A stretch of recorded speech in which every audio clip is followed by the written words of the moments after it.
friends, welcome to Kannan Info Tamil. நம்ம இன்னைக்கு என்ன டாபிக் பார்க்க போறோம் அப்படின்னா உக்ரைன் ரஷ்யா போர் இந்தியாவிற்கு பல பாடங்களை புகட்டி இருக்கு. அந்த வகையில சிட் ஆபரேஷனோட முக்கியத்துவத்தை இந்தியாவிற்கு உணர்த்தி இருக்கு. சிட் அப்படிங்கிறது suppression of enemy air defence. இந்த சிட் ஆபரேஷனை செய்வதற்கு இந்தியா தன்னோட பிரதான ஃபைட்டர் ஜெட்டான Su-30 MKI போர் விமானத்தை பயன்படுத்த போறாங்க. சிட் ஆபரேஷனை கேரி அவுட் செய்வதற்கு இந்தியா 2 அதிநவீன மிசைல்களை இந்த விமானத்துல இணைச்சிருக்காங்க.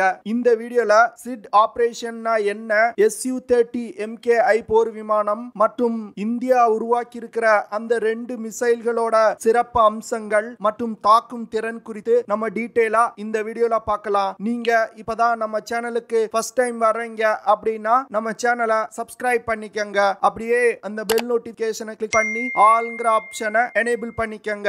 ரஷ்யா உக்ரைன்ல சிட் ஆபரேஷன்களை கேரி அவுட் செய்வதற்கு தன்னோட பிரதான ஃபைட்டர் ஜெட்டான Su-35 விமானங்களை பயன்படுத்தி இருக்காங்க. ஆனா இந்த விமானங்கள் உக்ரைன் படையினரால் சுட்டு வீழ்த்தப்பட்டிருக்கு. இது ரஷ்யாவிற்கு ஒரு மிகப்பெரிய பின்னடைவா பார்க்கப்படுது.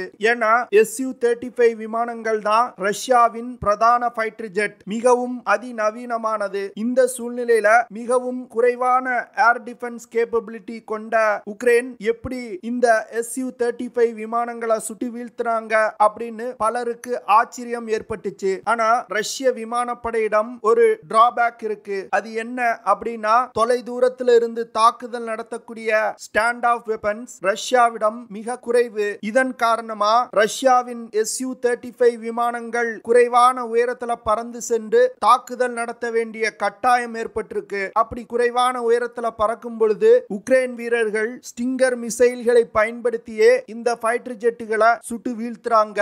இந்த விஷயத்துல இருந்து இந்தியா ஒரு பாடம் கற்றிருக்கு அப்படின்னே சொல்லலாம். இதன் காரணமா இந்தியா தன்னோட பிரதான ஃபைட்டர் ஜெட்டான Su-30 MKI போர் விமானத்துல ருத்ரா 1 மிசைல் மற்றும் சா அப்படின்னு சொல்லக்கூடிய ஸ்மார்ட் ஆன்டி ஏர்ஃபீல்ட் வெப்பன், இந்த 2 மிசைல்களையும் இணைச்சிருக்காங்க. Suppression of enemy air defence அப்படிங்கிறது எதிரிகளோட ஏர் டிஃபென்ஸ் சிஸ்டங்களை தாக்கி அழிப்பது. அதாவது எதிரிகளோட ஏர் டிஃபென்ஸ் சிஸ்டங்களை தாக்கி அழிப்பது தான் சிட் ஆபரேஷன் அப்படின்னு சொல்லுவாங்க. இந்த ஆபரேஷனை எப்படி கேரி அவுட் பண்ணுவாங்க அப்படின்னா, ஒரு ஃபைட்டர் ஜெட் விமானத்துல தொலை தூரத்துல இருந்து எதிரிகளின் ஏர் டிஃபென்ஸ் சிஸ்டங்களை தாக்கி அழிக்கக்கூடிய ஸ்டாண்ட் ஆஃப் வெப்பன்களை இணைச்சிருப்பாங்க.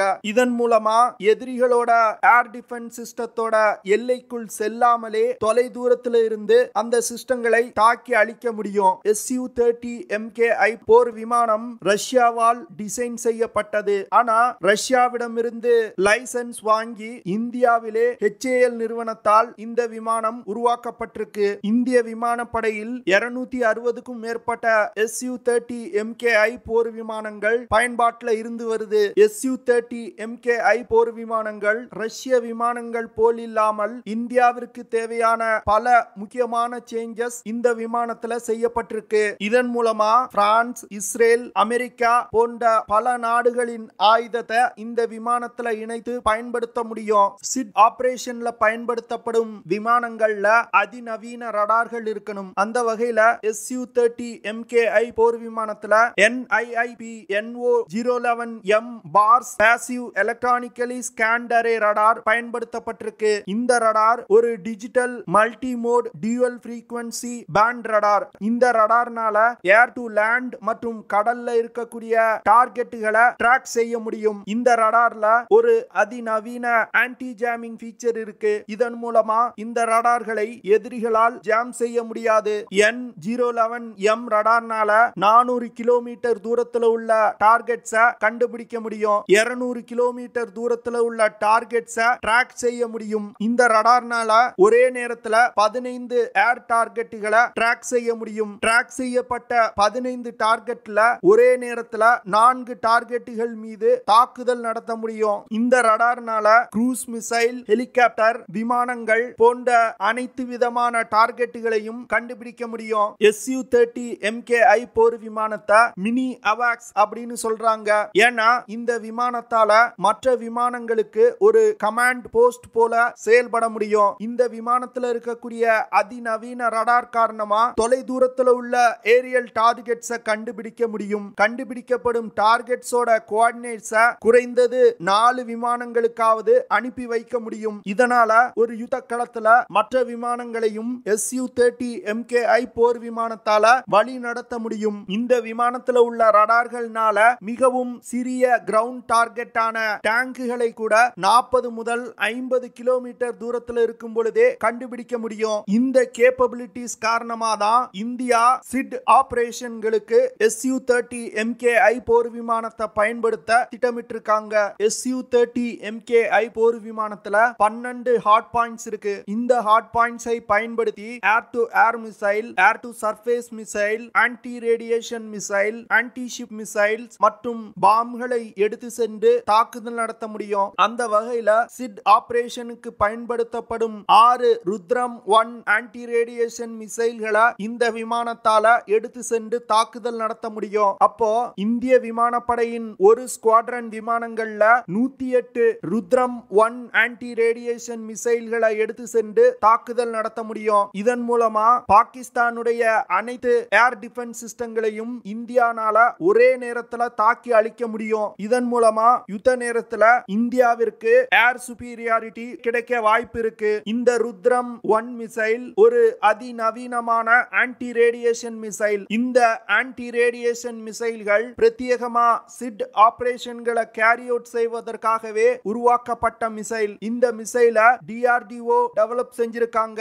இந்த மிசைலோட எடை 600 கிலோகிராம். இந்த மிசைல்னால 60 கிலோகிராம் எடை கொண்ட வார்ஹெட்டுகளை சுமந்து சென்று தாக்குதல் நடத்த முடியும். ருத்ரம் 1 மிசைல்னால 250 கிலோமீட்டர் தூரத்துல உள்ள எதிரிகளின் ஏர் டிஃபென்ஸ் சிஸ்டங்களை தாக்கி அழிக்க முடியும். இந்த மிசைல்னால குறைந்தபட்சம் 500 மீட்டர்ல இருந்து அதிகபட்சமா 15 கிலோமீட்டர் உயரத்துல பறக்க முடியும். ருத்ரம் 1 மிசைல்னால மாக் 2 அப்படிங்கிற வேகத்துல பறந்து சென்று இலக்கை தாக்கும். அதாவது ஒலியின் வேகத்தை விட 2 மடங்கு வேகமா சென்று இலக்கை தாக்கக்கூடிய மிசைல். ருத்ரம் 1 மிசைல்னால இலக்கை மிக துல்லியமா தாக்க முடியும். இந்த மிசைலோட circular error probability 5 metre. Circular error probability அப்படின்னா டார்கெட்ல இருந்து 5 மீட்டர் சுற்றளவுல இந்த மிசைல்னால மிக துல்லியமா தாக்க முடியும். ஆன்டி ரேடியேஷன் மிசைல்னால எதிரிகளோட ரடார் சிஸ்டங்களை கண்டுபிடித்து தாக்கி அழிக்க முடியும். ஆன்டி ரேடியேஷன் மிசைல்களை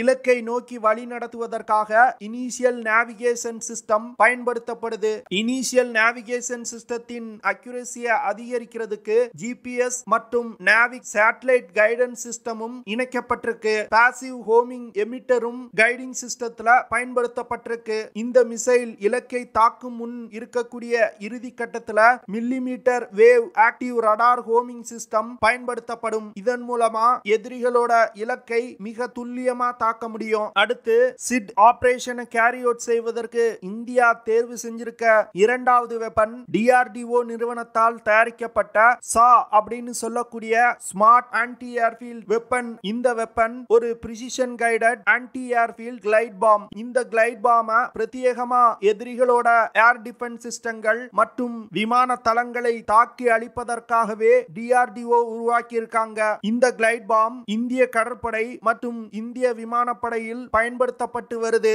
இந்த கிளைட் பாமோட எடை 125 கிலோகிராம். இந்த கிளைட் பாம்னால 80 கிலோகிராம் எடை கொண்ட வெடிபொருட்களை சுமந்து சென்று தாக்குதல் நடத்த முடியும். சா கிளைட் பாம்னால 100 கிலோமீட்டர் தூரத்துல உள்ள இலக்குகளை மிக துல்லியமா தாக்க முடியும். Su-30 MKI போர் விமானத்துல 12 ஹாட் பாயிண்ட்ஸ் இருக்கு அப்படின்னு நம்ம பார்த்தோம். அந்த 12 ஹாட் பாயிண்ட்ஸ்ல குறைந்தது 8 ஹாட் பாயிண்ட்ஸ சா கிளைட் பாமை எடுத்து சென்று தாக்குதல் நடத்துவதற்கு பயன்படுத்த முடியும். இந்த 8 ஹாட் பாயிண்ட்ஸ்ல குவாட்ராக் அப்படிங்கிற ஒரு சிஸ்டத்தை பயன்படுத்த போறாங்க. ஒரு குவாட்ராக்ல 4 சா கிளைட் பாமை எடுத்து செல்ல முடியும். அப்போ ஒரு Su-30 MKI போர் விமானத்துல 32 சா கிளைட் பாம்ஸ் எடுத்து சென்று தாக்குதல் நடத்த முடியும். சா கிளைட் பாம்னால மிக துல்லியமா இலக்கை தாக்க முடியும். இந்த கிளைட் பாமோட சர்க்குலர் எரர் ப்ராபபிலிட்டி 7 மீட்டர். அதாவது இலக்குல இருந்து 7 மீட்டர் சுற்றளவுக்குள் இந்த கிளைட் பாம்னால மிகவும் துல்லியமா தாக்குதல் நடத்த முடியும். சா கிளைட் பாம்ஸை பயன்படுத்தி எதிரிகளோட ரடார்ஸ், பங்கர்ஸ், விமான ஓடுதளங்கள், டாக்ஸி ட்ரக்ஸ், விமானங்களை நிறுத்தி வைக்கக்கூடிய ஏர்கிராஃப்ட் ஹேங்கர்கள் போன்ற அனைத்தையும் தாக்கி அழிக்க முடியும். சா கிளைட் கிளைட் பாம்லையும் கிளைட் பாம இலக்கை நோக்கி வழி நடத்துவதற்கு இனிஷியல் நேவிகேஷன் சிஸ்டம் பயன்படுத்தப்பட்டிருக்கு. அது மட்டும் இல்லாம ஜிபிஎஸ் மற்றும் நேவிக் சேட்டலைட் கைடிங் சிஸ்டமும் இந்த கிளைட் பாம்ல இணைக்கப்பட்டிருக்கு. கிளைட் பாமோட இறுதி கட்டத்துல இமேஜிங் இன்ஃப்ராரெட் ஹோமிங் சிஸ்டம் பயன்படுத்தப்படுது. இந்த சிஸ்டங்கள்னால கிளைட் பாம் இலக்கை மிக துல்லியமா தாக்குது. Su-30 MKI போர் விமானத்துல ருத்ரம் 1 ஆன்டி ரேடியேஷன் மிசைல் மற்றும் சா ஸ்மார்ட் ஆன்டி ஏர்ஃபீல்ட் வெப்பனையும் இணைப்பதன் மூலம் இந்தியாவுடைய சிட் ஆபரேஷன் கேப்பபிலிட்டி பல மடங்கு அதிகரிக்கும் அப்படின்னு டிஃபென்ஸ் எக்ஸ்பர்ட் சொல்றாங்க. அதனால ரஷ்ய விமானப்படை சந்தித்த அதே நிலையை இந்தியா சந்திக்காது அப்படின்னு டிஃபென்ஸ் எக்ஸ்பர்ட்ஸ் சொல்றாங்க. ஓகே ஃப்ரெண்ட்ஸ், நம்ம வீடியோவோட நிறைவு பகுதிக்கு வந்துட்டோம். இதெல்லாம் தான் நான் உங்ககிட்ட ஷேர் பண்ணணும் அப்படின்னு நினைச்ச விஷயங்கள். ஐ ஹோப் நான் ஷேர் பண்ண விஷயங்கள் உங்களுக்கு பிடிச்சிருக்கும்னு நினைக்கிறேன். அப்படி பிடிச்சிருந்துச்சுன்னா ஷேர் பண்ணுங்க, லைக் பண்ணுங்க, கமெண்ட் பண்ணுங்க. மறக்காம நம்ம சேனலுக்கு சப்ஸ்கிரைப் பண்ணுங்க. அப்படியே அந்த பெல் நோட்டிபிகேஷனை கிளிக் பண்ணி ஆல்ங்கிற ஆப்ஷனை எனேபிள் பண்ணிக்கங்க. See you in the next video. Jai Hind.